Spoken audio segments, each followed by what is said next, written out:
आज की रेसिपी है बीफ स्ट्रोगनफ। अज्जा पास्ता 150 ग्राम, पानी 4 cup, beef boneless julienne cutting में 500 ग्राम, नमक हस्बे जायका, काली मिर्च पिसी हुई 1 चाय का चम्मच, कॉर्नफ्लोर 2 खाने के चम्मच, अदरक लहसुन का पेस्ट 1 खाने का चम्मच, खाने का तेल 4 खाने के चम्मच, लहसुन चॉप किया हुआ 1 खाने का चम्मच, गर्म पानी 1.5 कप, प्याज आधा कप,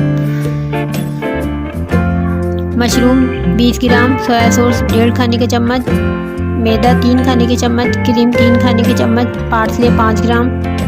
तरकीब: एक बर्तन में पानी लें, इसमें नमक, खाने का तेल और पास्ता डालकर उबाल लें। अब एक बर्तन में बीफ डालें, इसमें खाने का तेल, नमक, काली मिर्च पिसी हुई, कॉर्नफ्लोर और अदरक लहसुन का पेस्ट डालकर अच्छी तरह मिला लें और 30 मिनट तक फ्रिज में रख दें। अब एक पैन में खाने का तेल डालें और इसमें लहसुन डालकर हल्का सा ब्राउन कर लें।